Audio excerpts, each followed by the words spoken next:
Go ahead and get started.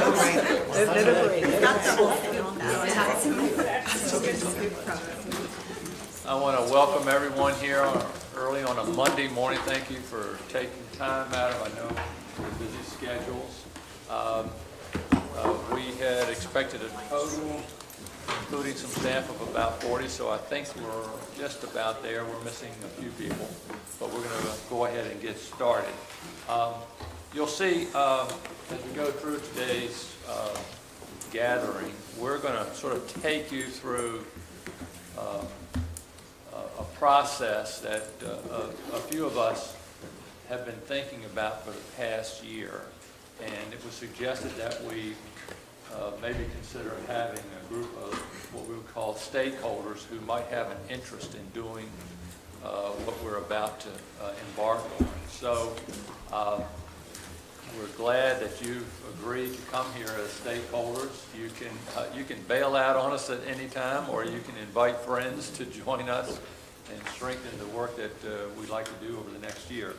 And we'll get into that as we go down through the meeting. But first, what I'd like to do is start and go around, let everyone introduce themselves. And given the number of people here, if you just introduce yourself and your affiliation, and as necessary, we can find out all of the other devious things that some of you guys are involved in. I'm Dwight Farmer. I'm Executive Director with the Hampton Roads Planning District Commission and the Hampton Roads Transportation Planning Organization. Randy Keaton, Hampton Roads Planning District Commission, Deputy Executive Director. I'm Camelia Ravenbach. I'm with the Hampton Roads Transportation Planning Organization. I'm the Deputy Executive Director. I'm Carlos Campos, the former president of Region University. Kevin Danker with Williamsburg Area Transit Authority. Shreen Hughes with Wetlands Watch. Deputy Croce, President of the Hampton Roads Community Foundation. Tony DiFilippo, President of Visit Norfolk. Aruma Ott, Vice Chair of the Hampton Roads Housing Consortium and Director of Community Development at the Hampton Housing Authority. I'm Dana Hoban. I'm the CEO of the Virginia Peninsula Association of Realtors. I'm Mike Coons. I'm CEO of the Virginia Peninsula Chamber of Commerce. Good morning. I'm Mike McAllister, Deputy Secretary of Veterans Affairs and Homeland Security in Governor McDonald's office. Good morning. I'm Judy Cooling with the Virginia Department of Health. Eileen Lewandowski, Assistant Director of Virginia Chapter of Sierra Club. I'm Karen Forget, and I'm the Director of Lynn Haven River Now. I'm Ellie Steinhuber. I'm working with a group to form a business alliance for the environment. T.N.C. Vandekar Burton, Associate Director of the Social Science Research Center at Old Dominion University. Sheila McAllister, Director of Planning, City of Newport News. Good morning. Karen Schaefer, Assistant Planning Director, Chesapeake. John Martin, CEO of the Southeastern Institute of Research from Richmond, Virginia. John Peterson, and my day job, I work with the Terry Peterson Companies, and today I'm here representing the Urban Land Institute.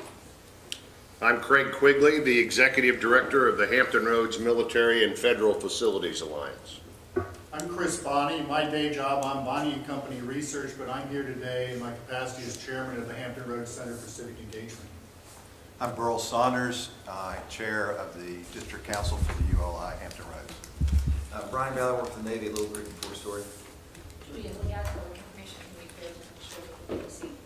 Jay McBride, Principal Regional Planning or HRPDC.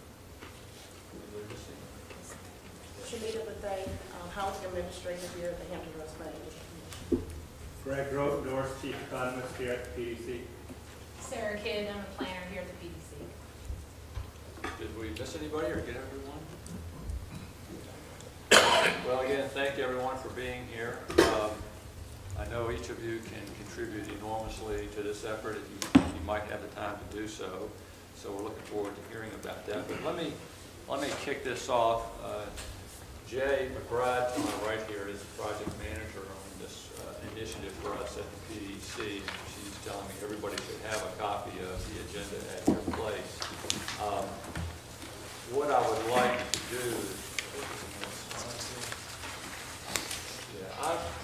I wanted to put this up. We have been, and I'll be quite frank with all of you all, and again, I want to keep this somewhat informal. So any time we go through any of this material, as some of our speakers that have gotten lined up, like Chris and John and Pearl and others, feel free to jump in, ask some questions, make sure you're clear on exactly what it is you're looking at.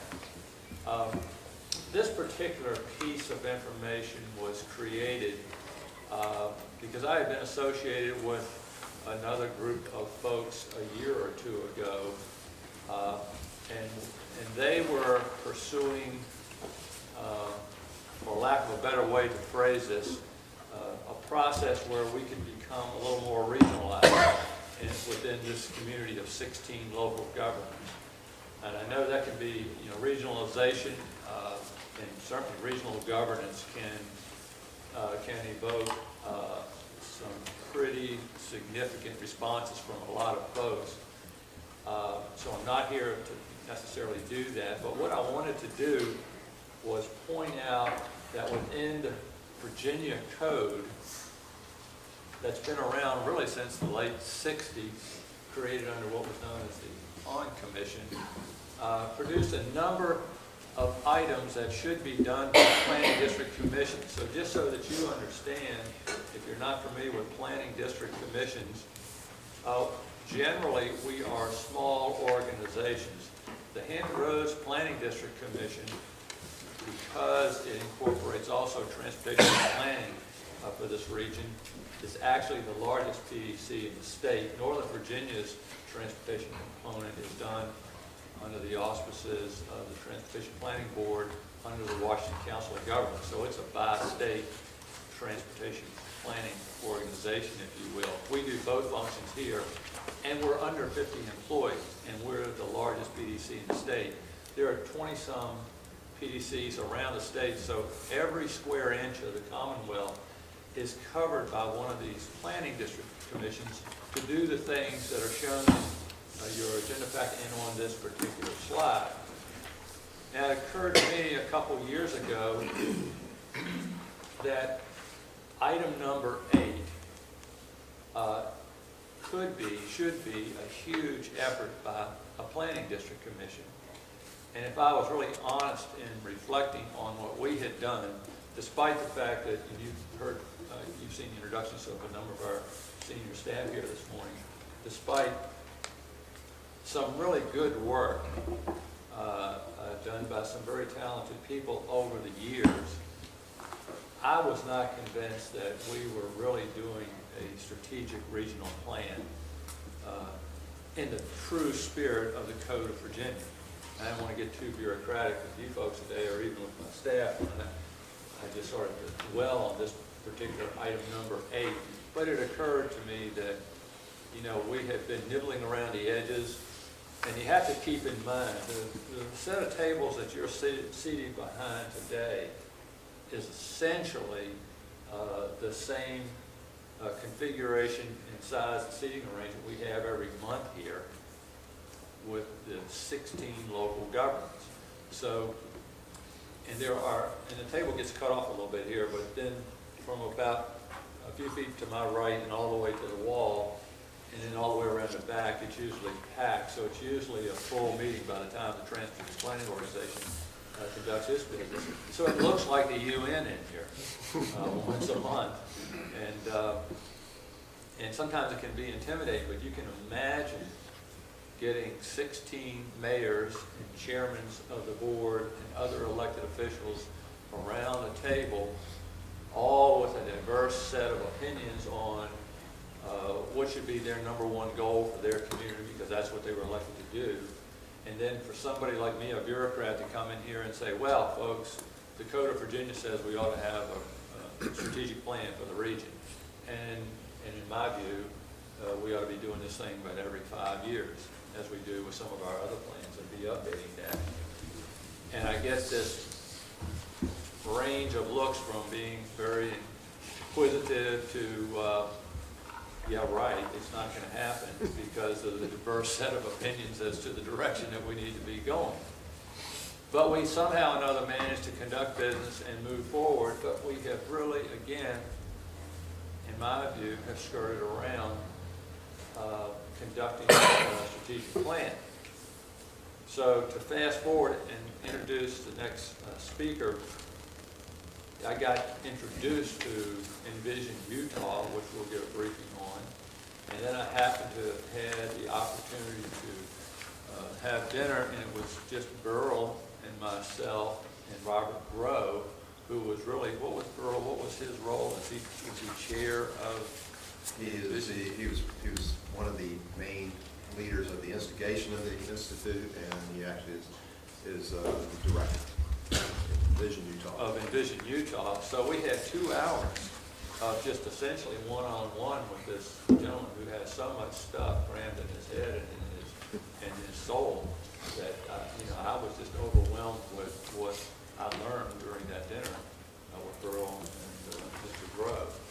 And I thought, wow, I need to move differently on this strategic planning initiative that I was staged to go forward on. Jay, you can tell I've stopped us on the dime and turned and changed directions a couple times, but I think we've got some focus here. So anyway, based on the Virginia Code really guiding us and requiring us to put a strategic plan together for the entire region, I thought we really do need to think about what we do here. So I was ready to go into planning, and I've learned that, and you'll see in another slide coming up later, that planning is really the 4th step in the Envision Utah process. So if I've got this right, Chris, you're up, and what you're going to do is give these folks some background on Envision Utah.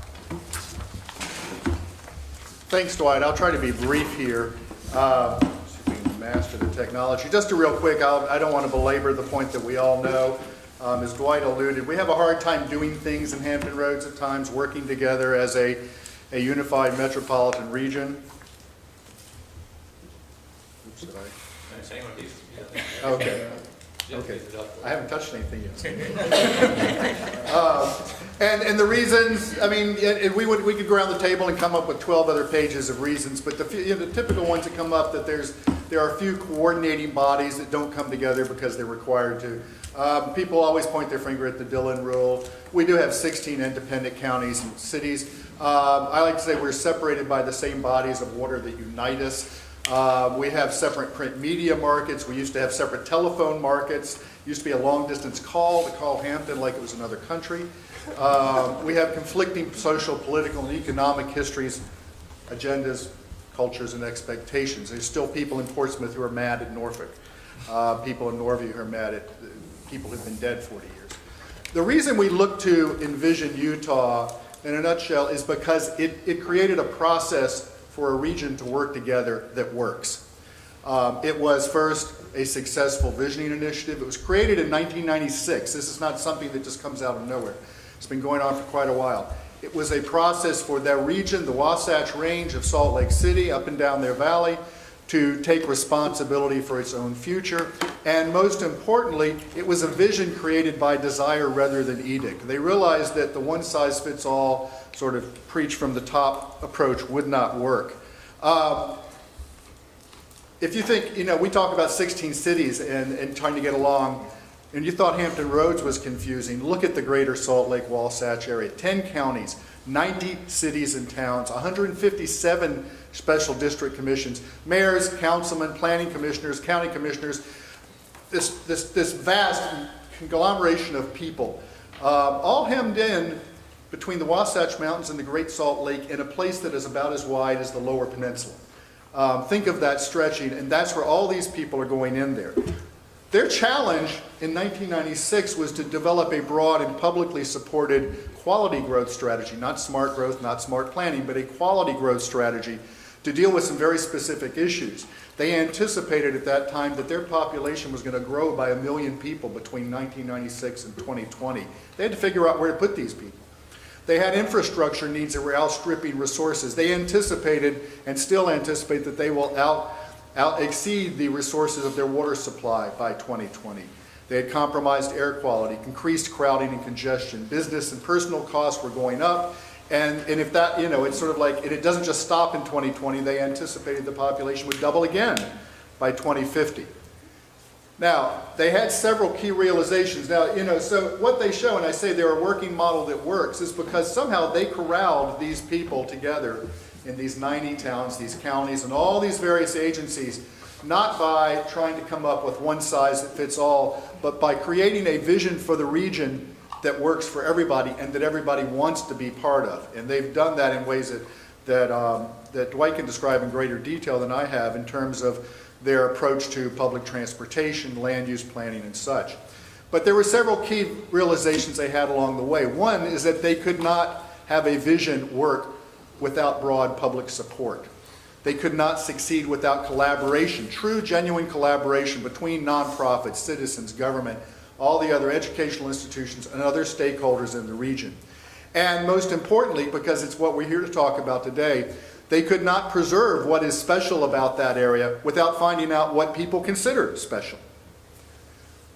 Why did they want to start with the values?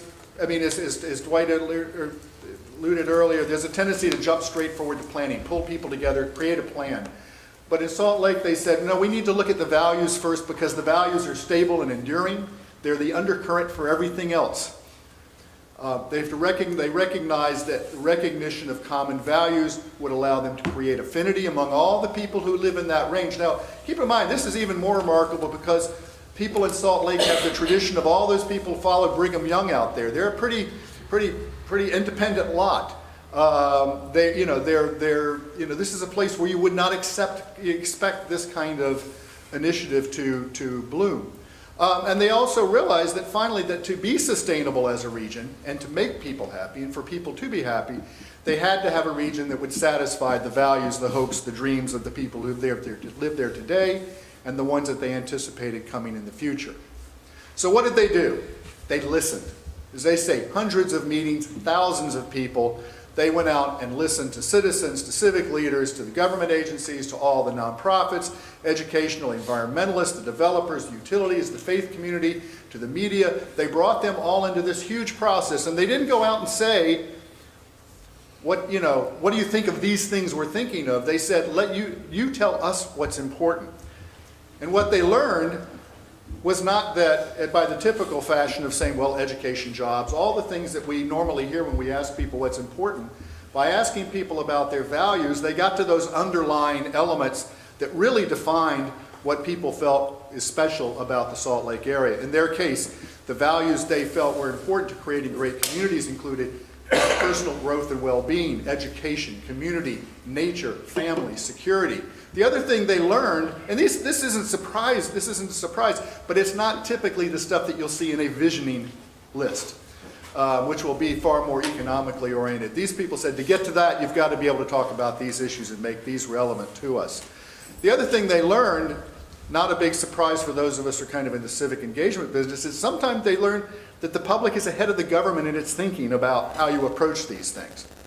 Now, Envision Utah has been widely copied. It's very successful. There are people all over the country. It is the source from which Reality Check, which John is going to talk about here in a moment, the Reality Check program that has been taking place here in Hampton Roads is based. And that was, I still think that was one of the most exciting things to happen in our region in terms of inclusion of citizens, diversity of citizens, inclusion of collaboration that's taken certainly in the last 25 years. So I'm going to let John tell you more about Reality Check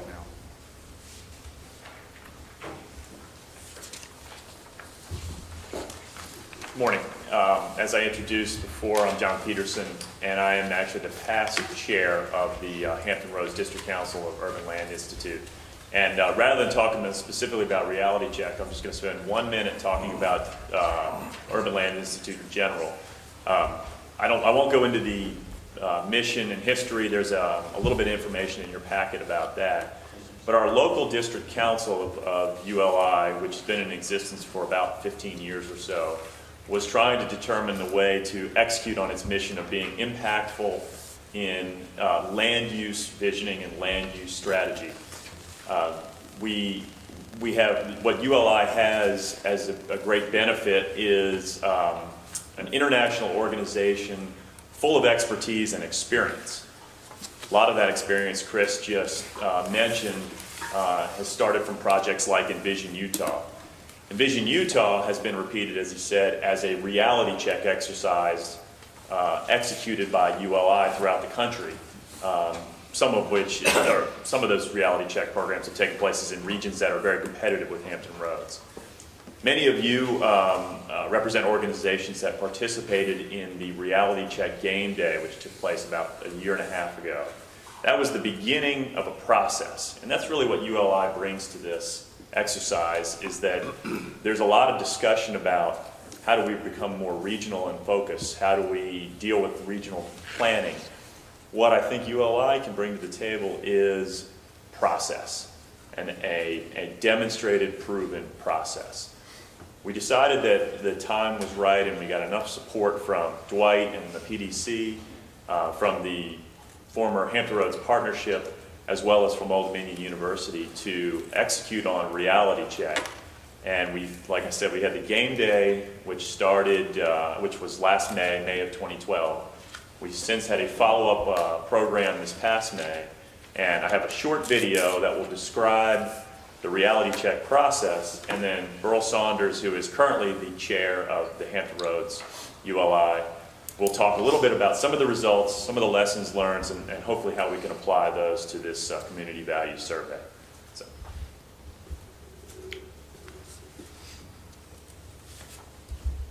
Visioning is not about forecasting and predicting. It's about developing strategies to preserve the best options. Robert Grow knows about generating citizen interaction to develop a regional land use strategy. He did it in Utah. In 1998, there was no light rail in that state and a conservative populace skeptical of significant infrastructure investment. Today, thanks to patience, persistence, and aggressive engagement, there are 130 miles of tracks and cars linking jobs and people, and the public wants more. That's how fast regions can change. If you can get them to see the future and to deal with that future, if you can put their nose up against the growth and just think about what's coming. Envision Utah was the forerunner of Reality Check, the Urban Land Institute initiative now underway in Hampton Roads. In 2012, 300 business and civic leaders convened at ODU's Ted Constant Center to imagine a region with 300,000 more people. Using strings and Legos and their own imaginations, they plotted out where houses, roads, mass transit, and jobs might locate. Robert Grow, who's worked with 80 communities nationwide on regional visioning, is impressed. You've done a spectacular job of bringing people together. Congratulations, you've got a great running start at a real regional collaboration. A year after Reality Check Hampton Roads, many of the players returned to the TED to learn about the results of the 2012 gathering and the effort Robert Grow helped engineer in Utah. That led to major changes in transportation management, environmental protection, and economic development. It all started, says Grow, when leadership presented realistic scenarios to a populace ready for change. Somebody just needs to set the table where all this discussion happens, and our older legal boundaries don't fit the size of the problems as much anymore. And so a reality check is just a bigger and rounder table for a bigger and better discussion.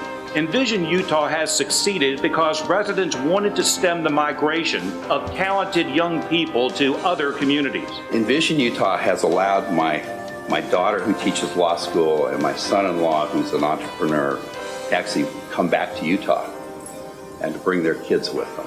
That's the greatest thing that's come from Envision Utah. Grow says he doesn't believe the private sector should do the public sector's job. People still look to their own city, their own county to make decisions. Often the best decisions are made close to home, and you want to trust that decision-making process, but you want those decisions made in light of the whole region and how you're affecting one another.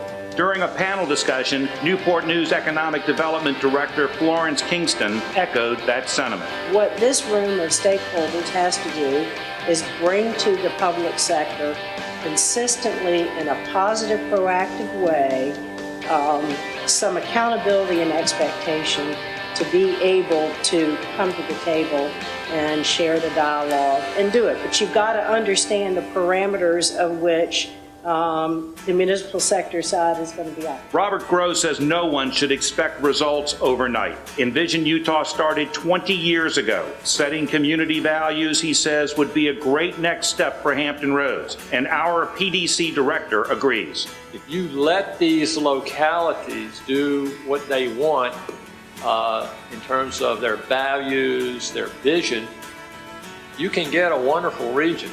And you don't have to have this bureaucratic overlay. ODU is ready to provide resources on a host of initiatives, from economic development to rising sea levels. This has become one of the major initiatives of the institution, and certainly we're investing resources. We're in the epicenter, I guess, of all that, and so it takes on some very special significance and importance at the university. Local ULI leaders urged the audience to pick a guiding land use principle committee before they left for the night. Issues that are important to each one of us have to be brought to the forefront by you. This is a participatory exercise, and there are opportunities for each one of us to get involved. To be part of the ongoing reality check process, go to hamptonroads.uli.org.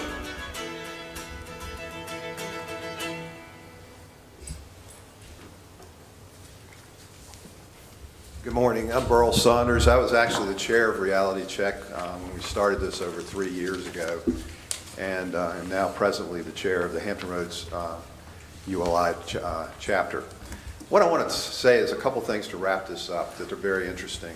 One point I want to make is in talking to Robert Grove, in the mid-90s, Utah did pass legislation for regional planning. It not only failed, it was overturned within a year in the legislature. And they realized that they had to start a whole different process in order to build a truly regional voice to actually accomplish what they have accomplished. Out of that, they were the original group that tried to figure out a way to have a regional conversation. And they created the basis that then Reality Check grew out of. You might have heard John say that. But once that happened, then the ULI realized that this was a great process to start getting communities to actually start to hear each other, not just talk over each other, but actually listen to each other and engage. And what's interesting is, as we say at the ULI, if you can get 80% or even 70% agreement, you've gone a long ways in having a conversation about the possibilities of your region. We're not going to always agree on everything, but there's a lot we do agree on. Here in Hampton Roads, when we started this process, we had no idea what we were getting into, I got to tell you. It was like, since that time, there have been over 5,000 volunteer hours put into this process to prepare for the game day, to execute the game day, and thereafter. We have over 100 endorsing groups within the region of all different types and interests. When that was actually, as we started to learn and went on this journey on talking in the process of working on the reality check, what we realized is that the actual process was what was really the most important thing. Because as we started to build towards game day, it was those communications that went on between different groups and opening the door to letting people communicate what their concerns were, whether it was all the way up in York County and Williamsburg all the way down to Pungo, out into southern Chesapeake, up onto the Chesapeake Bay. And what we found was very interesting is we opened the floodgates because there was a tremendous amount of interest in having communication. When we designed the game day around the tables, we started to look at making sure that the groups that were put together were groups that were diverse. So we had people from one part of the peninsula and from the south side, from different interests, from environmental to development. And when they started to actually talk about what was important to them, they started to see opportunity. There was one table that I particularly thought was very fascinating as we kind of tracked this. There was 30 tables, 300 people, 30 scribes, and 30 facilitators. So there's 360 people participated in this day, and it was a long day of talking about the possibilities. But there was one particular table where the group from the peninsula lined up on the side that had the peninsula on the map. The group from the south side lined up on the side that had the map for south side. About halfway through the process of talking about and saying where the jobs ought to go and where the people are going to grow and where the transportation's going to be. They looked at each other and they realized what they had done, and they switched sides. And they started to look at it from the other person's perspective. That's kind of sums up the whole point of what reality check is. It's not the map, it's the conversation. And it was a tremendous day. We had these two young ladies that were scribes for us that came from Newport News schools. And when they were leaving the program, they had to give us all hugs. They said, this is unbelievable. This is so great to see people talking about the vision and the future of our community. So as we talk about this today and as we think about it, what was interesting and has been found, and Dwight and I had this unbelievable conversation. When we started this, I had no idea who Robert Grow was. And that's one of the great benefits that ULI has brought us, is they're a great connector to people that have had experiences, and we can go to them and get advice. And when I talked to Ed McMahon, who is one of the great leaders up at Fellows at the ULI, he said, you got to get Robert Grow. It took me about 3 months to convince him to even come. We had to move the date around and really work with him to get him to come. But once he came here and he started to really look into Hampton Roads, he became extremely fascinated, because that's the nature of this man. But there were some interesting parallels that Chris brought up. One is that Utah's separated by mountains, very similar to us being separated by water. It's the same kind of, they're constricted in certain corridors of development. It's interesting when you start to draw parallels, but the biggest parallel, which we only have 17 jurisdictions, they are like just off the charts with people to get them to talk with each other. And what's interesting is when they all started to realize that each jurisdiction's identity was a great contribution to the collective identity of Utah. And that when they started to contribute as a team, they all gained value from each other. And I think that parallel to Hampton Roads is really unbelievably important. So as we start to talk about the values, and what they found is don't start with land, and this is my land, and this is your land. Start with what it is important to us, and then that will then start to bring out what are the possibilities of this region long term. Robert Grow, when he left here, when we were having dinner and he'd actually studied the area, he turned to me and he says, I was taking him back to the airport. He goes, I was looking through your sponsors list. I'm looking at all of the people that actually were participating. He said, this is unbelievable. He said, this is far better than any of the other reality checks that I have seen. You're way ahead of the game if you keep this conversation going. Our goal is just to have people communicating with each other so that we all can realize the great possibilities of our region. Thank you. Thank you, Earl. I'm going to continue to sort of feed you all a little bit more information, but if you're just patient with me for just a few more minutes, I'm going to open this up, and I really would like to have a roundtable discussion. It'll be informal, so pretty much anything will be fair game. Jay, are we making copies? We're making copies of Chris's slides. We're making copies of Chris Bond's slides, by the way. Okay, and go ahead and have those start to pass out, so you can have those to keep as a resource if you'd like. You put this slide up? Yeah, go ahead. Thank you. This slide has had more impact on me than pretty much any slide I've looked at so far. Just one single slide.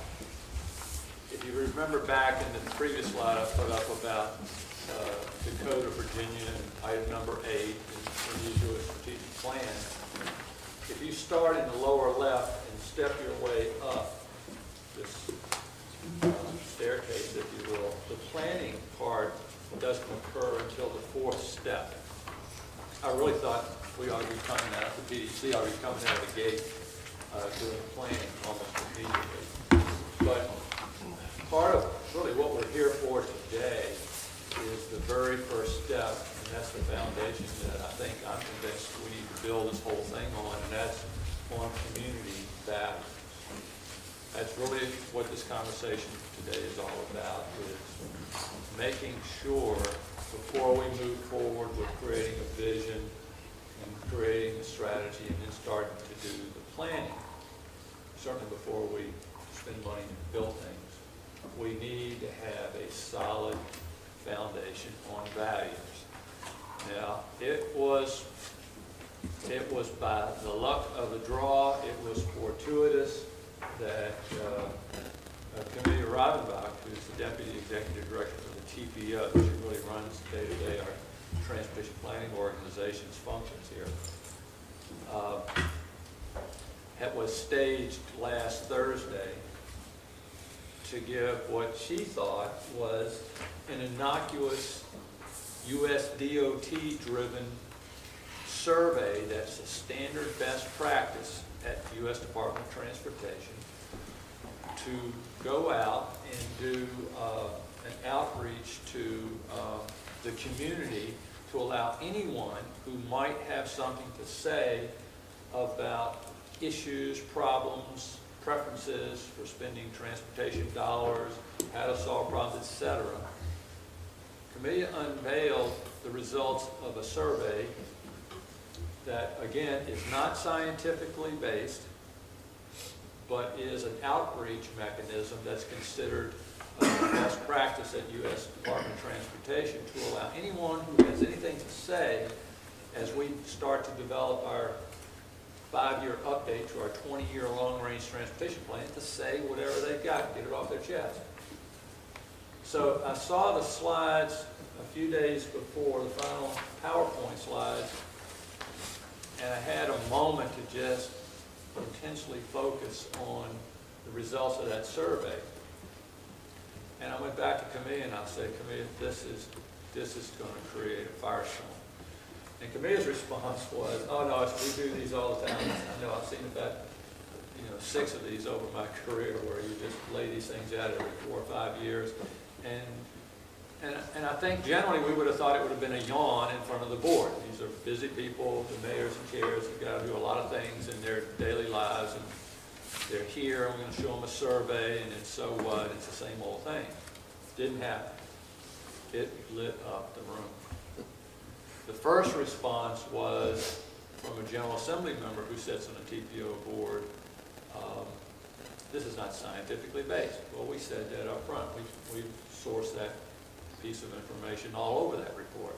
It's an open dialogue. So if you want to say something, get off your chest, you can do that. And it's a mechanism to do that. Otherwise, as I mentioned earlier to someone here, I could go and pick someone over there and somebody over there and somebody over here and say, okay, I want your survey results, and leave the rest of you out. If you have something to say, you can say it in the survey.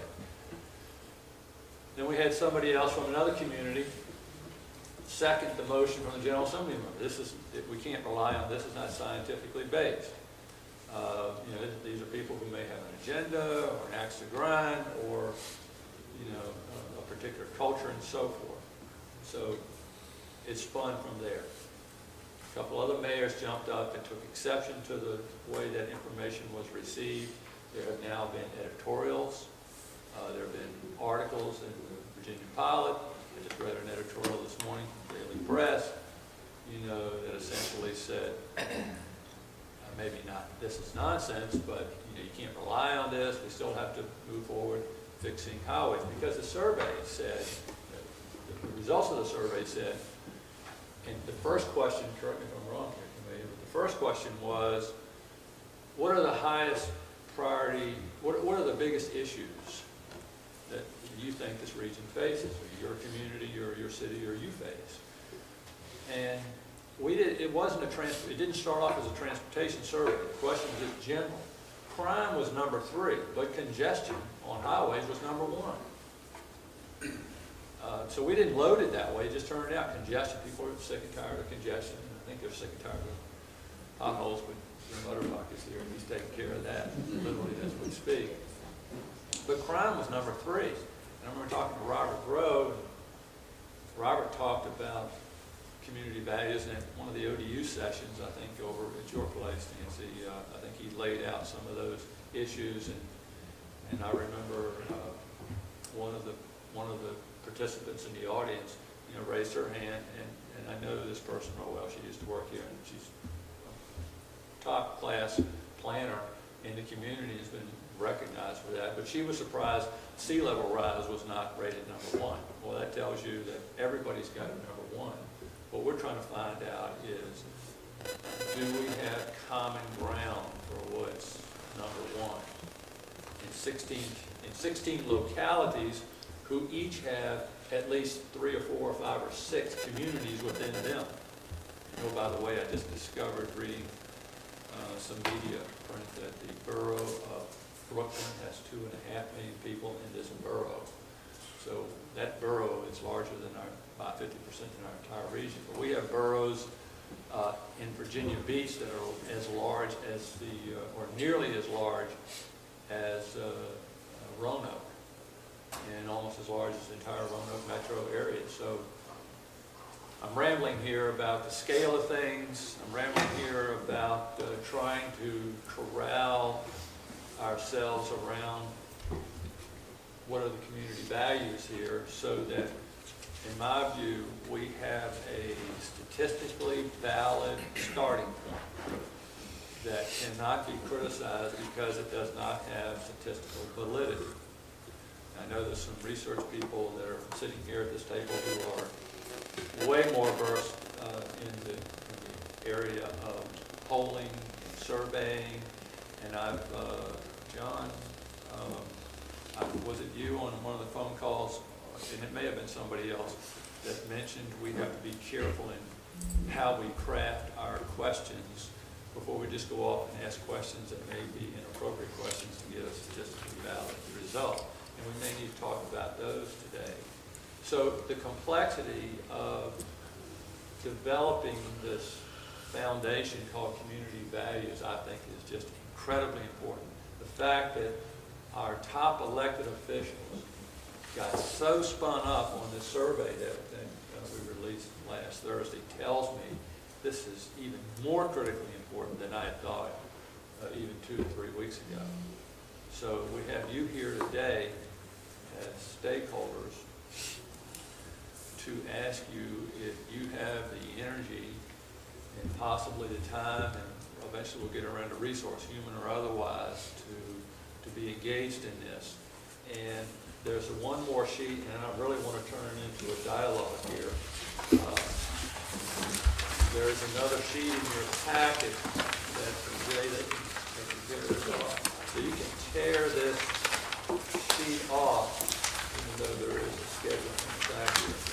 You can tear the sheet off, and I really would like for everyone who's here today to leave the sheet behind so that we have an idea of your level of interest in this particular initiative as we go to the next steps, which are on the very final sheet, the back page of this entire package, where you'll see the aggressive steps. Now, I know I've talked with a number of folks who think the schedule is aggressive, but my board now is asking me, some of those members are asking me, when can you deliver some, this product and this community value survey? And I am promising them that as the first step in this multi-step, multi-year process, we're going to develop, I would like to have at least at a minimum the draft results of a community value survey in front of the board, the Planning District Commission Board, and the TPO Board, for that matter, by the end of this fiscal year, which would be June of 2014. So we've got months to go to do this. So we'll probably need a lot of help, particularly up front. And then those that can execute this thing, I'll have to kick that into gear and get this thing executed and then come back and analyze and decipher. So we've put a fair amount in front of you now. We could go back and start back with any of the presentation materials, go back to the code, or you can launch off on some particular point of interest that you have. But what I'd like to do now is have a dialogue, and I really would like to be able to promise you all that I'll have you out of here by or before noon, which is another hour. But if you guys want to talk, we'll stay as long as somebody wants to talk. But at this point, I'll open up the floor to anyone. So it could be some of our research experts or some of you all who just have an interest, if you want some clarification on where this is going.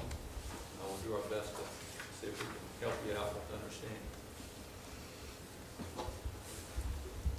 Yeah, Dan. I don't know if I need to do that.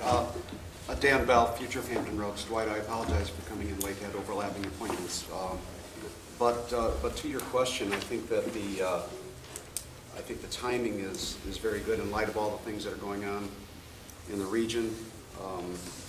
The closure of the partnership, the regional project that's underway, and the fact that I have the energy to put into this now, but I won't have the energy to help fix it if we don't do something. So I am fully in support of this. I think it might be. I'm not sure what your schedule is looking like in Q4, but it's going to get pretty tight with various things. So I'm not sure how much we can accomplish then. But I'm 100% vested in this. Dan is so invested in this thing, it's not unusual for me to get a late night call from him. He's brainstorming something. So we've had late night discussions that caused me to go insomnia again. Sorry. Call you tonight. Anyone else want to kick off?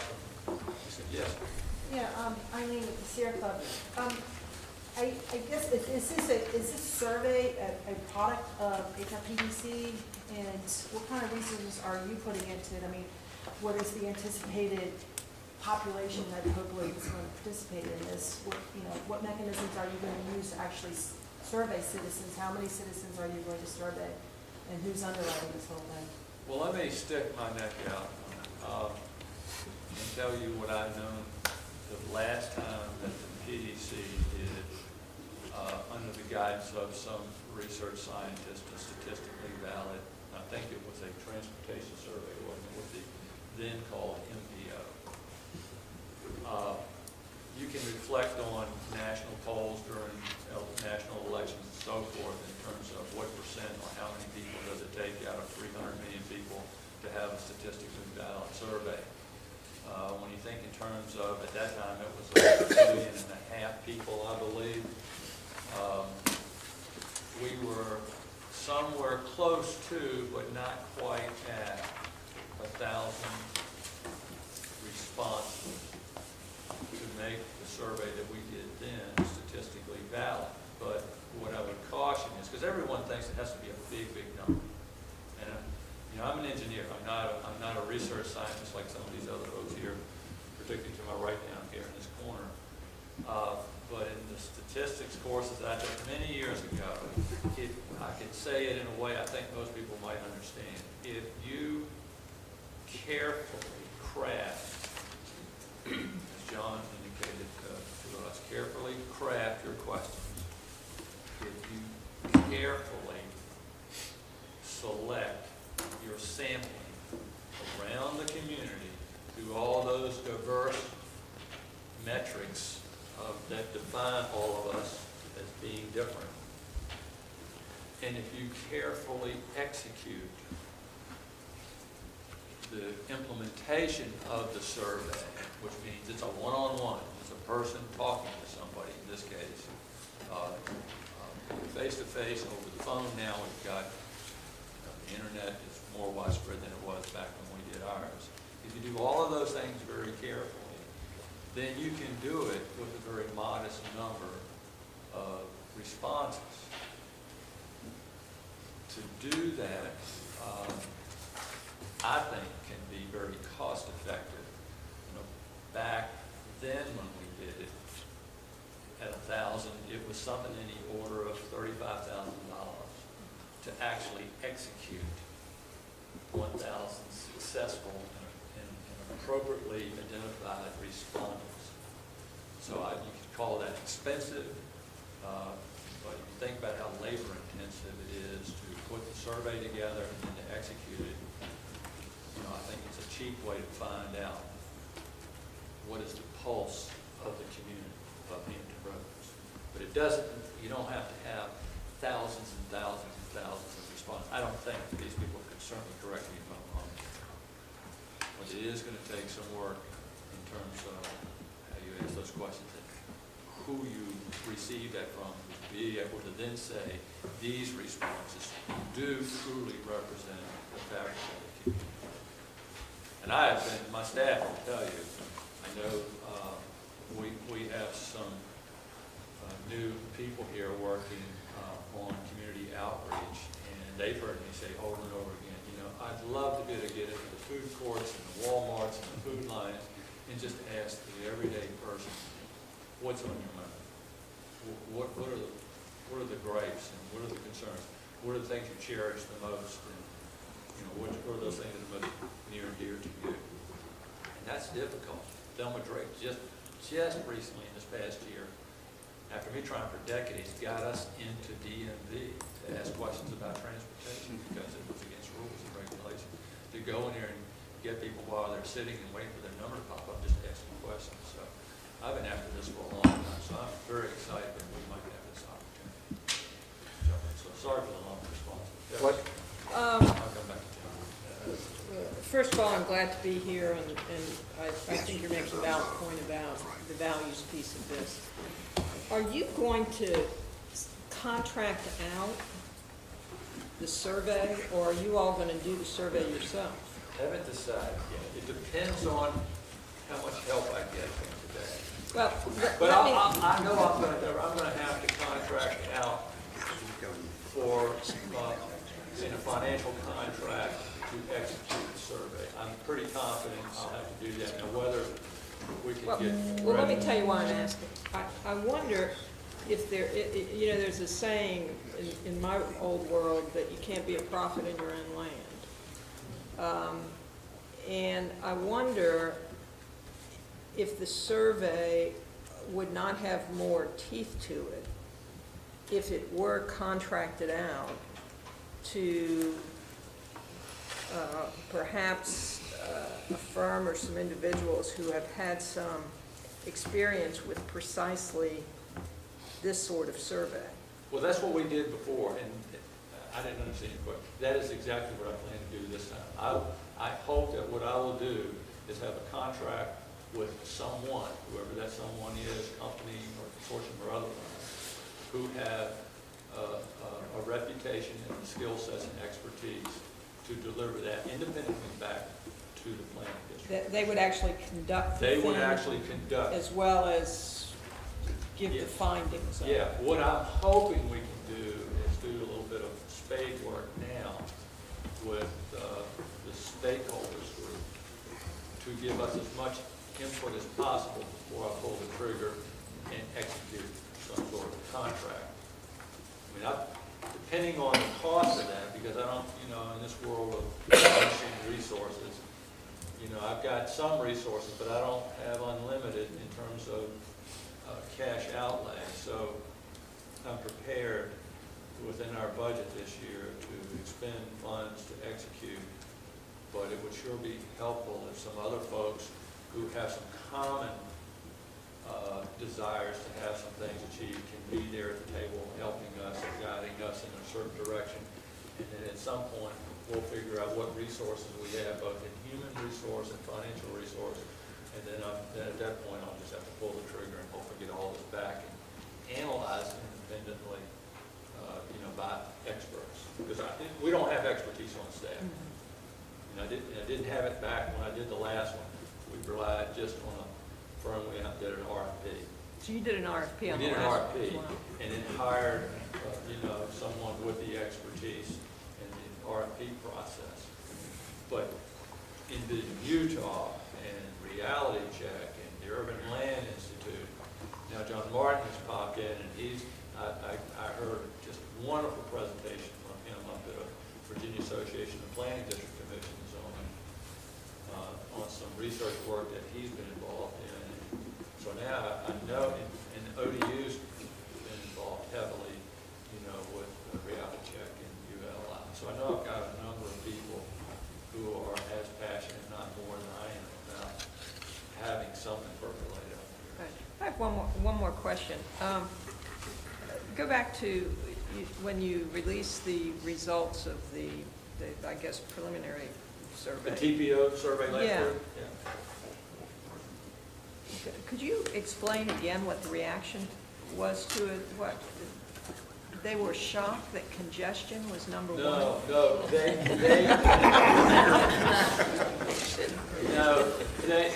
they just some, and I won't say, I mean, the table was full.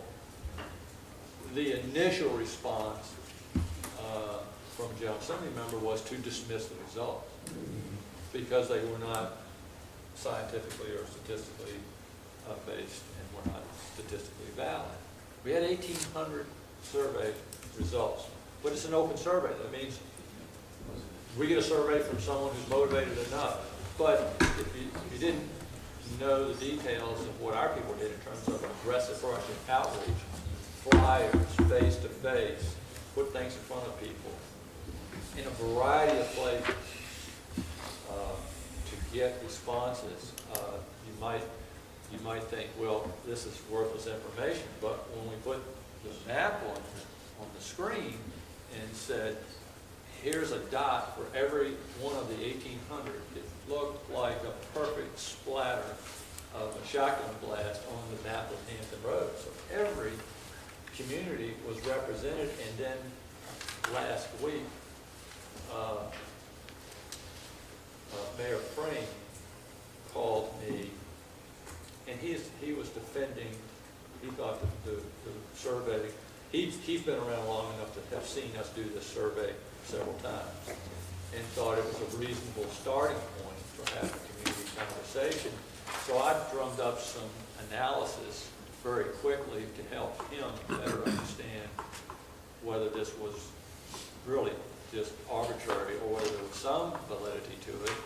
And we found that most every community's percent of respondents was very close to the percent of their population. That doesn't really mean a whole lot in terms of statistical validity. 25% of the respondents came from the peninsula. And we looked at James City County, Williamsburg, and their percent of responses were very close to their percent of population, as was Virginia Beach, Norfolk, Newport News, Hampton, etc. So the representation geographically was pretty darn good, even though we didn't design it to be that way. We just opened it up. So again, I don't say that to defend the survey. That survey was designed to allow anyone to get something off their chest to do so. So it didn't matter if you were a member of the Sierra Club, or if you were the National Rifle Association, or if you were from NAACP.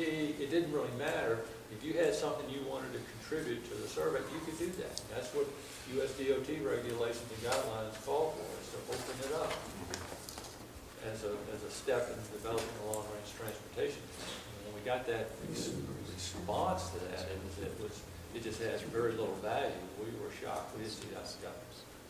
And we didn't portray it that way. And here we are.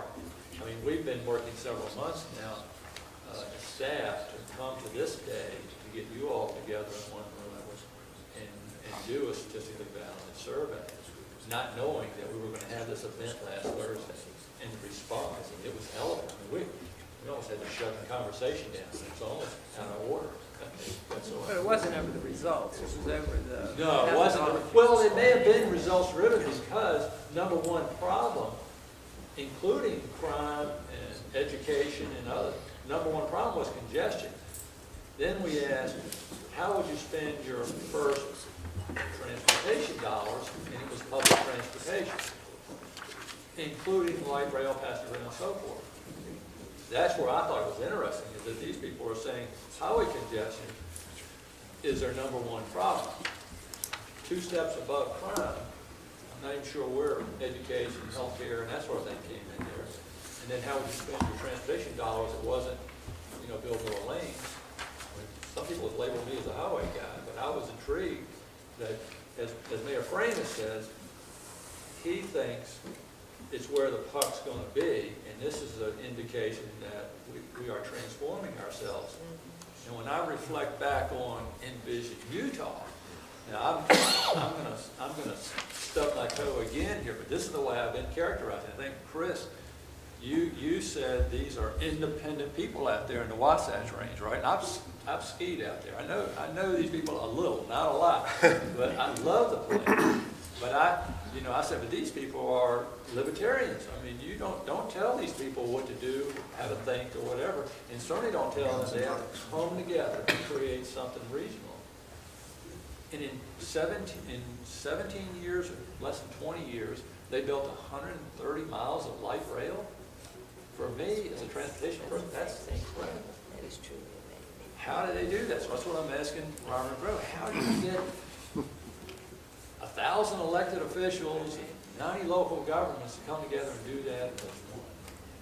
And what Robert said is, and it was so compelling to me, so Burl, correct me if I'm wrong here, but when Robert said, well, Dwight, what we did was we did this community-based survey in all the localities and found out there was common ground. So I'm going to just say, maybe there were 6 things that everybody thought were high priority issues for their community. So they went back to the elected officials and said, hey, you can hang your hat on these 6. Because all of this is by far where your constituents are in terms of community values. And he said that's why they bought in, because they knew their constituents bought into these 6 or however many issues there were, where they were common throughout all of them.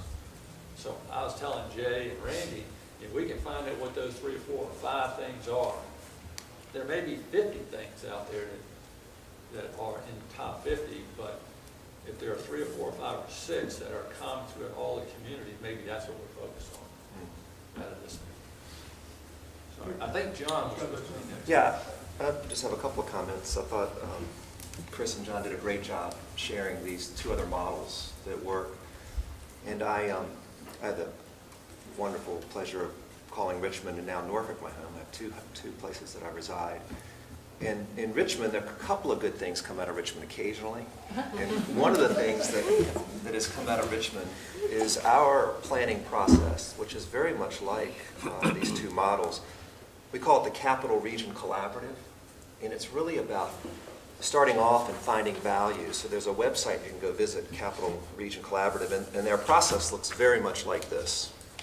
We didn't have the opportunity to have Mr. Grove come to town to talk to us, but some of the city leaders and heads of different organizations got together and put this sort of plan in place. And it started with a lot of stakeholder interviews and a lot of interviews with elected officials to understand the way they see the world. And that took probably 6 months to 9 months to really get all of that input. And then once that was collected and disseminated and then shared back with those stakeholders, then we did the survey. And we did it large enough that we could report it as a region, but also by jurisdiction, because there are 9 jurisdictions that make up the regional collaborative. When it was all said and done, the survey, I think, had 2,000 respondents, but 6,000 other people participated in that input process. And I think that is the real hero here. It's not the research survey. It's the fact that this is an inclusionary process and that so many people came to the table before we started talking about bricks and mortar, about we need to build light rail, we need to build this new Coliseum, we need to do something with the river. It was really about what are our shared values. And so some of the things that rose to the top that were so interesting is that the James River is a humongous asset for the city of Richmond. And the fact that all the jurisdictions, even ones that didn't touch the James River, wanted that to be a top priority, a top value for our community, really kind of said it all. So once those values were articulated, they really served as a point for strategy. And the strategy, again, followed this inclusionary process. It wasn't that we needed to create a new group of people or sets of organizations to work on the James River. There already were some. But with this overlay of now 8,000 people weighing in, it gave fuel and empowered those groups who are already dedicated to the river and gave them a new sense of form and function and a new sense of support to be a top priority for our entire region. So those groups have been meeting now, and other people have joined them across these 6 or 7 major values areas. And on October the 29th, from 6 to 8 p.m. at J. Sargent Reynolds is going to be the presentation of the plan from all 6 of those groups. So we are sort of halfway along our journey. And I should say, probably a first step in the journey, because it's never over. This is just a 21st century way, everything you heard this morning and what we're kind of stumbling along in Richmond doing. This is just the new way to build community, because it's building community with everybody at the table and finding a common bond. So I'm real excited that you guys are embarking on this. And I would just encourage you, as a researcher, not to think that what we're talking about is a survey. What we're really talking about is an innovative, inclusionary process where every voice counts. And the goal is to get as many voices as possible through stakeholder input and through the survey and through the entire process. So everybody can point to it and let's say it's not the PDC's plan, but it's our plan. That's the ultimate goal. So I'm really honored to be part of this. That's my story, and I'm going to stick with it. I just wanted to say that Newport News is beginning its comprehensive plan update, and as part of that, we always do a community survey, and we just completed that community survey in June of this year. And what's interesting is what you said is because it was a scientific survey. We got 1,038 responses, and what rose to the top was flow of traffic. And I wouldn't have ever expected that to be the most important issue out of all the issues in Newport News, but really it was flow of traffic, and what people were willing to spend money on was that and sidewalks and bike lanes. And despite all the other issues that Newport News has to deal with, that was the most important. So I think that speaks well to what you all did. Yeah, I think anecdotally, whenever we just ask a general question about what is a top issue for you as an individual, we had not been getting transportation congestion over the decades I've been doing this. You know, it's like second, third, or fourth, somewhere in there is education, you know, safety, security, health, education, you know, those things. And, you know, there's somewhere in there third or fourth where we can go pick on DDOT, but it was never the top. But I still, what I want to find is, you know, what are the top at least 5 or 6 things John's going to. And again, I want to reiterate, it's about finding out where we have amongst the 16 localities in Hampton Roads, is there common ground? Because I can't, as a PDC with a staff of less than 50 people, doing all sorts of things that we're codified have to do, I can't tackle the whole mishmash of things that the region is facing. And Craig's doing things with the military, and that's huge. And then there's tourism, and then there are ports, and you know, and so forth. So I'm just hoping we can find the top 3 or 4 things that right now, and then we'll have this other information that says now as you go further in there, we got these other things. And I also want to say this, and I really promise I'll not say too much more, but I really, John, I think what you're saying is it's about empowering. So I've got a mission, I got to do that. But if this helps you all, if it helps Dan, if it helps Chris and Burl and John to do some other things that create more synergy and energy, then you know, I'll keep coming to your stuff, and you guys keep helping us out, and eventually I think we'll figure this out. Dwight, one thing I would suggest is that there are several other communities that have recently gone through this process, San Diego being one, as you may remember. And one of the things we found that's really been beneficial is when you can have the opportunity to talk to people that have actually been through this process and see what worked and what didn't work. And it really helps to also bring credibility to the conversation locally. So I would suggest that certainly we can open the door to some of those people that have gone through those processes and allow that communication to occur. I know when we were putting the process together ourselves, we had to focus on designing it specifically to our needs here.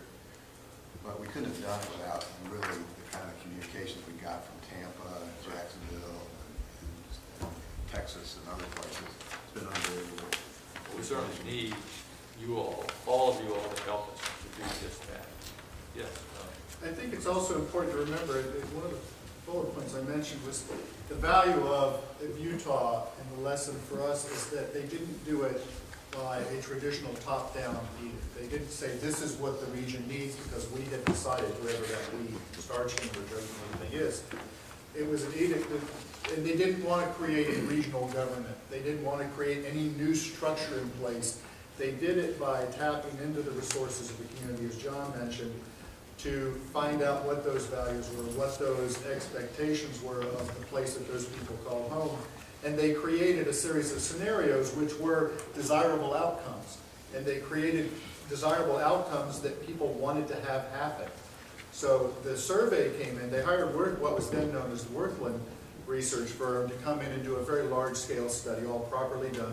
Would make all of us researchers happy. But it didn't happen until they had spent a lot of time listening to the people of the region, that cross-cutting group of stakeholders that I mentioned earlier, to inform them on what to even talk about. There's a tendency in research, just as John alluded, to rush out and do the study. The study's the study's just part of the process. You have to know what to talk about and to make sure. I mean, I'm sure anybody here has been asked to take part in a survey when they asked your opinion about something, and none of the response options described how you felt, and you were forced to conform to something else. Well, that's like a recipe for disaster. I think Robert Groh told us an interesting story when he was here in April, and correct me if I have it wrong, but he was really proud that there's a stretch, and I want to say it's the Jordan River that runs down to the Salt Lake, that it runs through something like 60 towns and communities along the way. And they wanted, one of the environmental values that had been expressed in Envision over the years was the protection of that watershed. And they said we need to come up with sort of what we would call a unified plan for protecting the Jordan River. They didn't want to come up with a top-down. They created a plan for that river that 60 communities signed on to and said, okay, we're going to observe the same values of protection. We're going to observe as best we can the connectivity of riverside parks and so forth. And they did it, again, without inflicting it on these 60 regions. They created a region that the 60 communities all wanted to be part of. And I think that's a huge part of the success of Envision, and how this values analysis is different from what's been done before.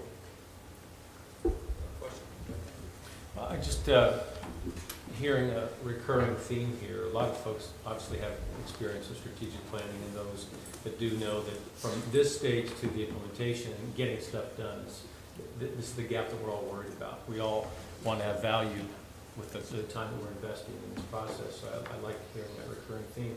I guess one of the questions I would then have, because I'm hearing a lot about Envision Utah as a template of sorts, how certain are we that the other variables that are in place in Utah parallel ours enough so that our end product, the one that should parallel Utah's, will have the same kind of effect? Do we have some sense of that, Dwight, whereby these 60 communities we hear about, what are the stakeholders in Utah, how do they compare to our stakeholders, and how are we ensuring that whatever our end product is, it will have that same kind of effect? Does my question make sense? Yeah, my initial reaction, and again, I'm not an expert in really qualified to give you a good response, but my initial reaction was, as I told Robert, I said, well, we have 16 localities and 130 or 40 local elected officials.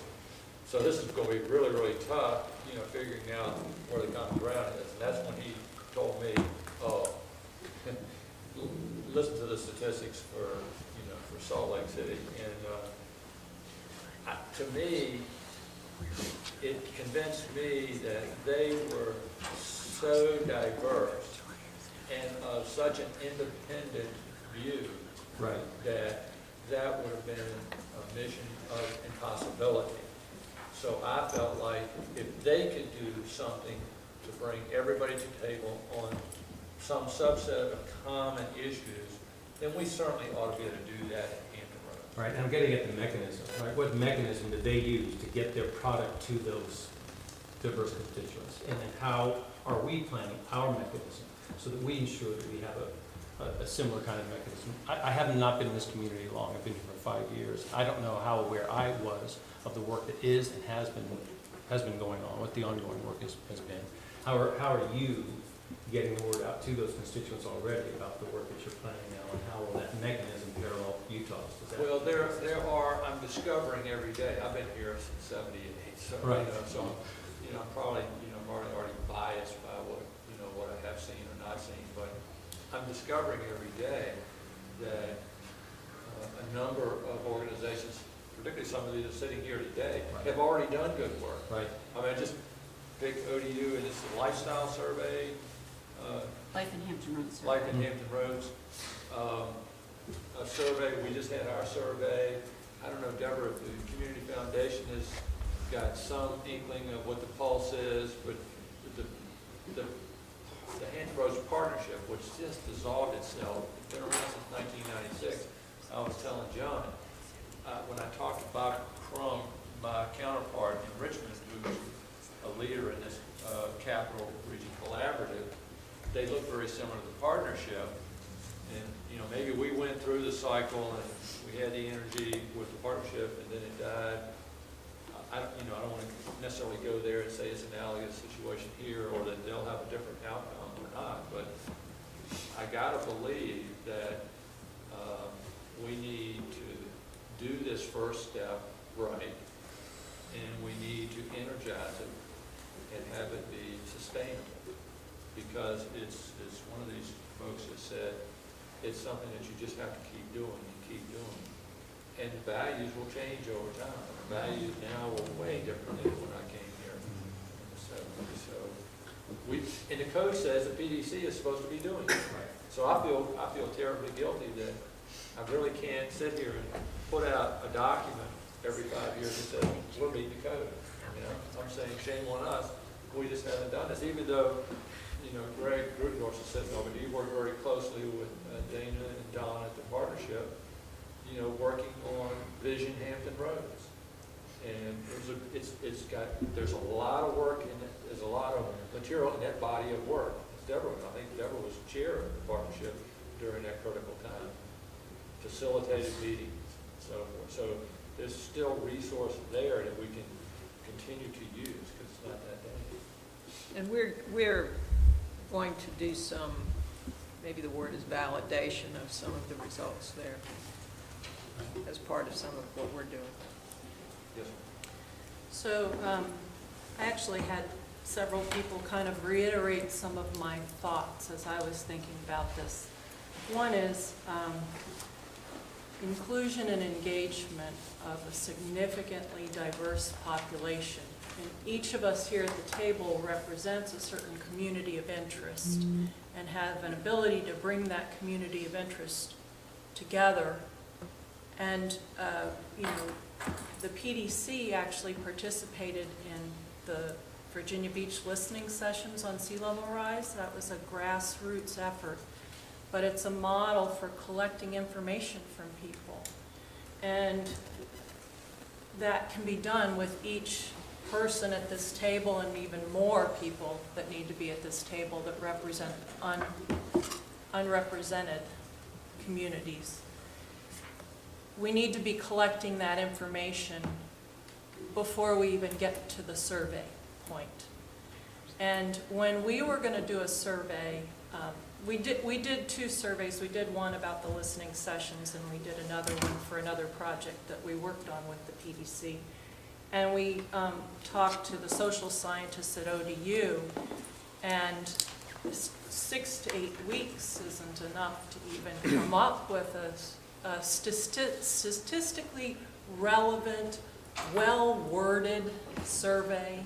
And each population that you survey, you may need to choose how you word the phrasing and the questions.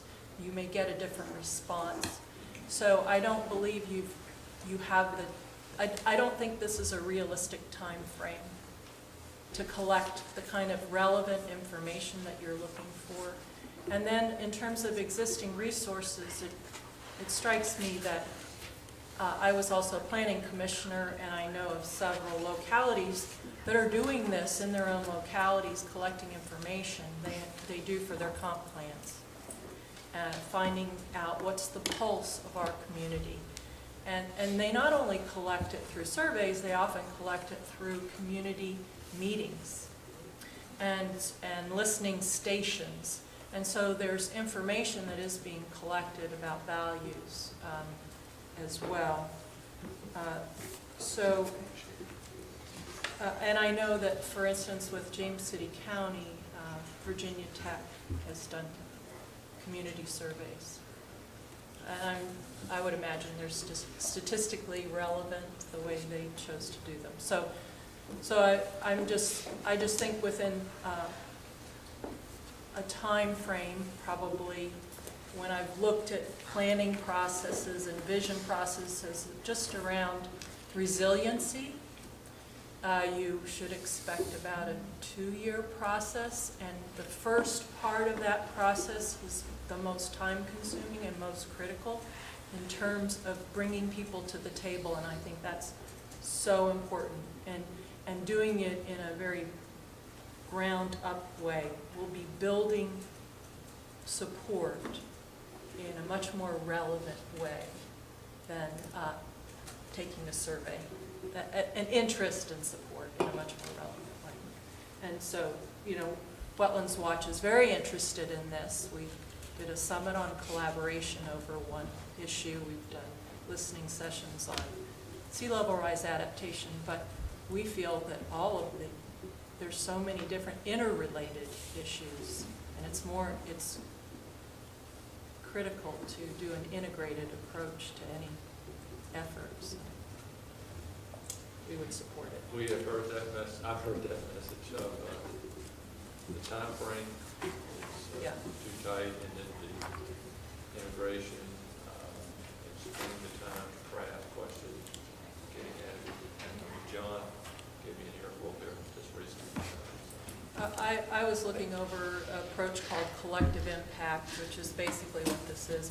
It's not a top-down approach. It's trying to align different interests around a common goal. And the first part of it is the most difficult, but the most critical. And doing it right is important. Yes. I think one foundational assumption that I have, and I just want to put it out and make sure that it's out, because I think it's important. This organization serves, with the PDC serving the more rural areas, and the TPO, the more urban. This process, my assumption is that it encompasses everybody throughout the region. And that's I'm guessing that that's the case, but I think it's good to put that out on the table and just make sure that not only the folks around the table, but in the minutes and any videos, proclaim that this is looking at the entire region, smallest communities to the largest. Is that a correct assumption? Yeah, when John mentioned the Richmond, the Capital Collaborative, having a survey, if you will, for the entire region, but also within that, each of the 9 communities, that you had sufficient information that you could go back to each individual community and speak with some confidence of what the community values were within that locality. That is almost a requirement, I think, of this effort, that we be able to not only say, here's where the entire community of Hampton Roads says on issues, but this is where James City County, Virginia Beach, Hamlin, Newport News, Portsmouth said. And because we are diverse. I've lived in Virginia Beach and now live in Suffolk and worked in Chesapeake and Norfolk. And I shop and recreate in every locality, including York County and Pocosin, on a regular basis. So I think you're spot on. Yes, sir. Another thing that we haven't talked about that's important in this effort is the branding of this effort that because there's such great work going on in each community that often includes survey work, but also a lot of really thoughtful planning work, to put a wrapper around this whole thing. And it doesn't need to be a really souped up, sexy brand, but it needs to have its own moniker. And we've laughed about this in Richmond, about the Capital Region Collaborative. There's like nothing sexy about that. But the fact is, it's something that everybody, oh, so this interview's part of that. Oh, so this survey's part of that. Oh, so this meeting's going to be that.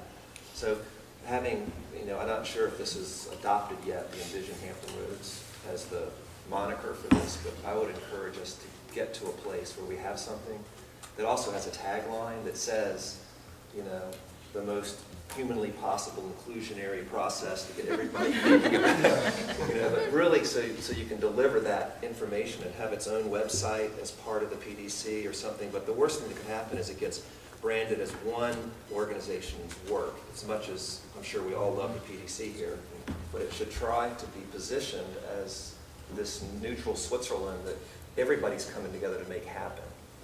And then all those stakeholder interviews, it's impossible. I think Kim Sheeler and Bob Crum, the Chamber and the PDC's director respectively, did 100 personal interviews to kick off the process. They were just dead tired of doing that night after night. But I think that set the stage, that it wasn't the PDC or the Chamber, it was both, and then all of a sudden it became everyone. And so that's what I would encourage us here, to have a brand that is inclusionary. Well, that's why you see this group of stakeholders here. How many did we have on the list of stakeholders? 115. So you're filling out the survey would be the greatest thing for us and the worst thing for you all. if you read between the lines, we need your all's participation and ownership in this thing, and input and help to make this thing, as you described here, John, as a collective collaboration for as broad a sector of the community as we can before we start to launch forward here. I mean, I told you without shame up front, the PDC is codified to do something, but I can accommodate as many people who will fill out the form and say, I'm ready and willing to help, and I have some time to put into this thing, and I can get them into it. That's why that sheet where you sign up is so critical. You might consider personal phone calls for people who didn't respond to your email, because I found that I had 100% response when I asked these people personally to attend what I wanted them to attend and explain to them the importance of it. Email, I've had like 3 or 4 emails a week for something to attend on the same day, all of September. So. Great point. And Dwight, that would be my concern. You reached out, but there are only 2 localities around the table. How are we going to bring them in and stress to them the importance of this regional effort? Well, I may have called it wrong when Jay was approaching me about, she wanted to invite all the mayors and chairs, and I thought that would be way too incestuous at this point. It would appear that way. I don't want it to look like, the elected officials are somehow or other contriving this community values initiative to be self-serving. What I'd like for it to do is, it's from the community. Mayor Paul Frame said this so prophetically, and I'm not sure if he's ever heard me say this, but I've said it at least a dozen times in the last 2 years. He said the 2002 referendum would be disastrous if it were not grassroots based. It really wasn't. It was top down. It was business leaders, admirals like Admiral Quigley here, retired now, but folks, esteemed folks like himself, and top down conveying messages that this referendum is a good thing, but it failed 2-1. Mayor Freeman said, you got to do this thing from the bottom up. So I'm a believer it totally got to be from the bottom like for it not necessarily to be driven by government and bureaucrats, but be driven by the community and the various stakeholders. Jay's got a great list here. She's got some deacons and bishops and I guess that need to be contacted personally and see if we can get them energized. I think there's something that's worth reinforcing here, is that sometimes circumstances don't give us the chance to do it perfectly. We can't choose wars, we can't choose a lot of things. Dwight has a hard schedule. And I see our task, and I'll confess a bias, as I come mostly from the commercial world, although I'm here today as a civic engagement, but my work is in the commercial world. We tend to move pretty fast because deadlines force us to, and our challenge becomes how do we do things the best we can within those deadlines. And Dwight has given us a deadline here next June that fits into his planning process, and I hope we will think about, rather than talk about why this can't work, how do we figure out how to make this work? In the civic engagement world, we know that we can include lots and lots of people across a diverse array of perspectives by creating the process and circumstances that make it possible for them to do that. It's also possible to create, for want of a better word, blitzes, so that during a particular time there is so much noise out there about something that people know about it and have the opportunity to participate in it. We have a short window here. We've lost some time already, but Dwight's got a schedule. And if he's going to live up to the code, this is the time we have to do this. And from where I'm sitting, this is the best chance we have to do something like this in our region. And so I take it as sort of a challenge to say, okay, if we've got 8 months, 9 months, what can we do in 8 or 9 months? This, as John and others have said, the survey part is relatively short process. The exploratory, the informing part of that is the challenge. But it's not insurmountable. I mean, our history is full of things where people have risen to the occasion on short order to take on important issues, and I think that's the challenge we have before us today. So it would be nice if we could do it in a way that makes us all feel good. It's perfect, but that's not the circumstance we've been given to work with. I hear you all, I really do, in terms of, because the ODU folks had already said, I think you guys picked that up and said you want what and how much time, and then John popped in, because we just invited him to come into they said a couple of the initial conversations, and he convinced me you've got to be really careful on who and what questions you craft. You don't want to be asking questions that aren't relevant to what we're trying to accomplish. So, from where I come from all these years, I come from a basis of let's set a schedule. Let's see what we can do best within that schedule, and if we still need more time to refine or do additional work, the Planning District Commission is certainly going to be willing to be engaged in that for years to come. So this is just the first step. So I'm just saying, what, as Chris said much better than I could, I'd just like to see what can we do in this first step that's meaningful, relevant, has some reasonable validity, so I don't have a repeat of what I just had where they dismissed, some people dismissed, and others embraced what I thought was some pretty darn good work. And some people had some interesting things to say, and out of the 1,800 that did respond. And I certainly don't want to dismiss that. But we're going to need your help. And in fact, we're going to want to help you all too. This can be your work as much as it is the PDC. I'm just telling you what the code is, as Chris said, it's telling me I'm supposed to be doing.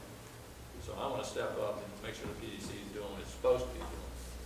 You guys can latch on to that and make it something 10 times bigger than that. That would be one. And I know when I speak, every time I speak to John and Burl, they light up, as does Chris and some others, because I think we have common ground here. You all have some things you want to do with reality check, part 2 and whatever.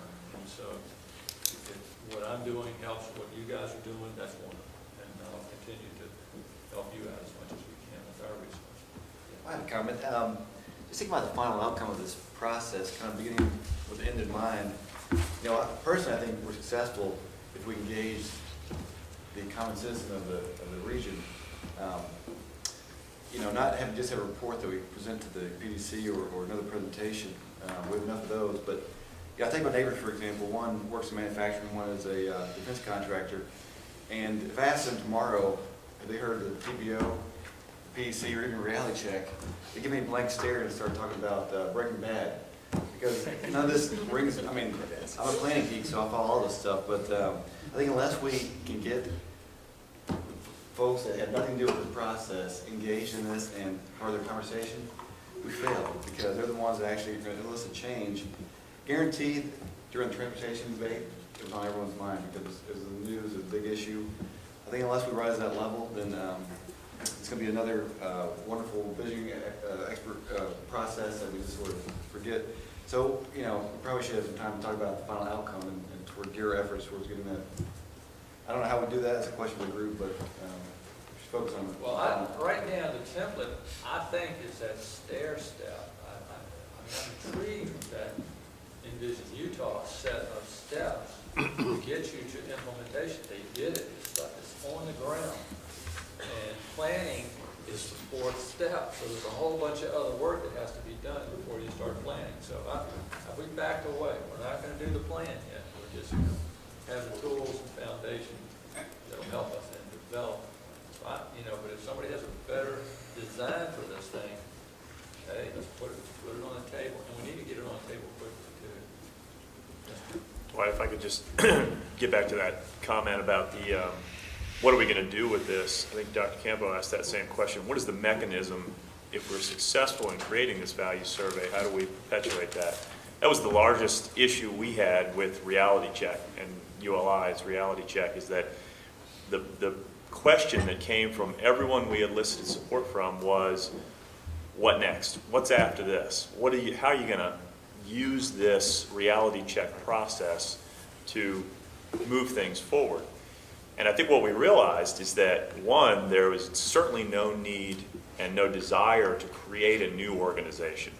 And I think the Community Foundation is undergoing a pretty extensive evaluation of organizations in the region and their effectiveness. But what we also found is that, and all of this whole table represents, that there are plenty of organizations that are doing the work that the values will ultimately direct. So there are organizations that are doing great work, no need to change that. The values survey essentially could act as a guide, a roadmap. And that was essentially what we learned with reality check, that the reality check is a process. It happens to relate just to land use, but it gives everyone a kind of a starting point. Every organization is affected by land use. It gave every organization a starting point for evaluating what they do in the regional context. So when you ask the question about how does this get perpetuated, how do we move it forward, it's a real question that we need to answer. Who is going to essentially own this process? We realized that, and Burl and I did a lot of work, it really just takes somebody to wake up every morning thinking about it. And it takes somebody to execute on that. And it sounds as simple as it can be, but I guess we need to determine who is that going to be. I don't want to put you on the spot, Dwight, but it probably comes back to whether this is a PDC staff-driven initiative that this group and other stakeholders plugs into. Before I answer the question, I will tell you emphatically, because it's been said to me as plain as could be made to me. My local elected officials on the board, who are my 40-some bosses, have told me they have no interest in a regional land use plan. I've heard that. I came to them one time, as I told you, we wanted to do an initiative where we just had a regional land use map. And they stopped me in my tracks and said, and what are you going to do with this? So that's a hurdle that I know is out there. I'm not saying we want to do that. Now, the answer to your question is, if we could do what John said and develop this brand, for right now, for this moment, we're calling it Envision Hampton Roads. know, but we may want to quickly modify that to something else. And if some experts in this room want to suggest something different, that's fine. But let's just say for the moment it's Envision Hampton Roads. I would say Envision Hampton Roads owns it on the spot here without having had time to think about the answer to that question. I would say Envision Hampton Roads owns this thing. Now, the PDC will be a shareholder. If you guys want us to hold 51% or 26%, I'm not too worried about that. We will give you the resources that come to this organization that I can make available to keep this thing going, keep Envision Hampton Roads going. Now, who's going to own that? I think the community's got to own it. All of us have got to own this thing. You know. Dwight, if I can kind of add to that, one of the things we learned in a big way is once you get that train moving, multiple people want to jump on it, but it's got to keep going. Yeah. And so when you're sitting here thinking about this survey, you need to be thinking about what the next step is, because as soon as it's over, immediately people want to see something happen. And we really learned that out of Reality Check. It's just this desire to keep this process going. What's interesting is our experience was once you got a good cross-section of people having this discussion, then that it's in itself is an invitation to lots of other people joining in that conversation. But one thing I would caution you on is be ready for the next step and get it underway before you even get to that point. I can't imagine, when you think about the next step, if today we could snap our fingers and we had high confidence that the top 5 issues, problems, whatever, in Hampton Roads are this, and this.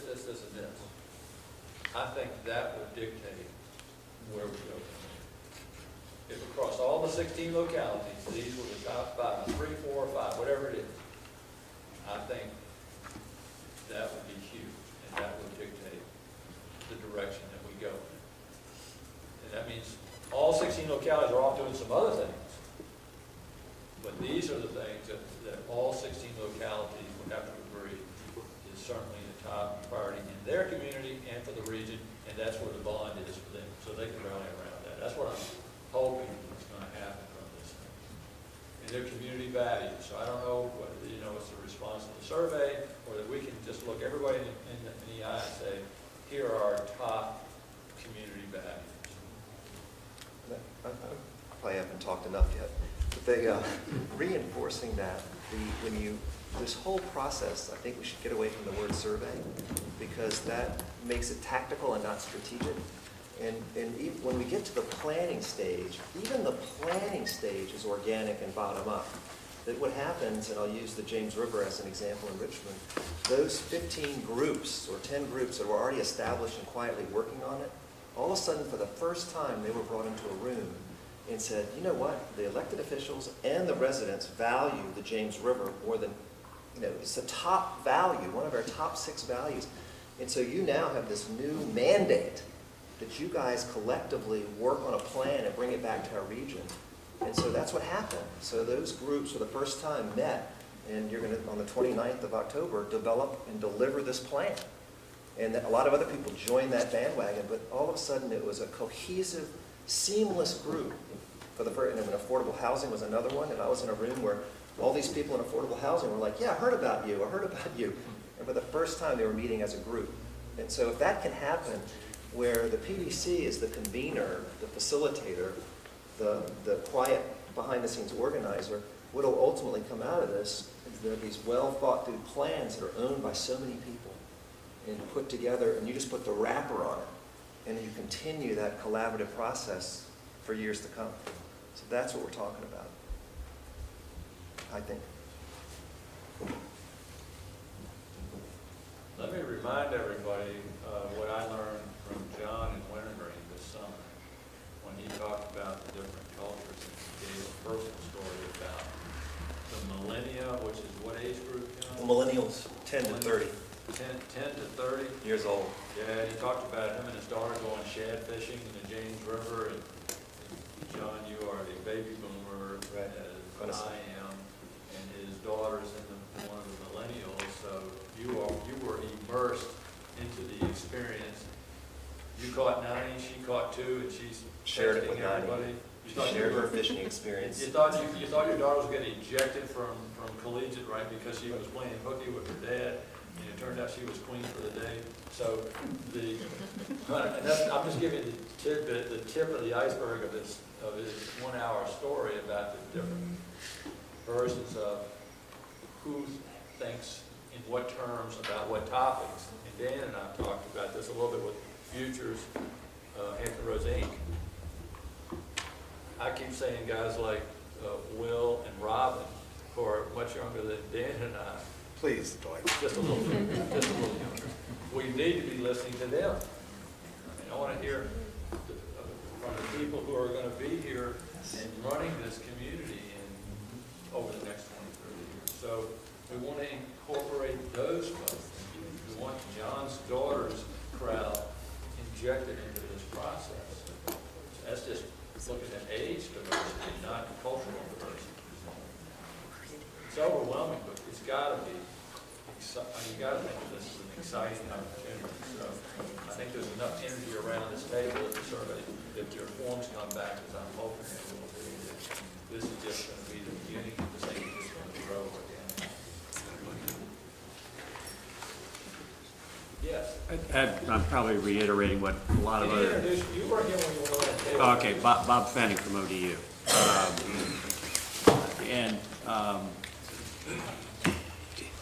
One of the great challenges, I think, timing-wise now, and this may have already been said, is there's interesting issues about extension of light rail and transportation priorities and a variety of other things. And I think there's a level of suspicion that exists throughout the region that if I participate in some form or fashion in a community values survey, it's all being done just to justify whatever, you guys want to do or the next city wants to do or whatever. And so the value of the community values is that it is if done well, is something that supports a variety of activities.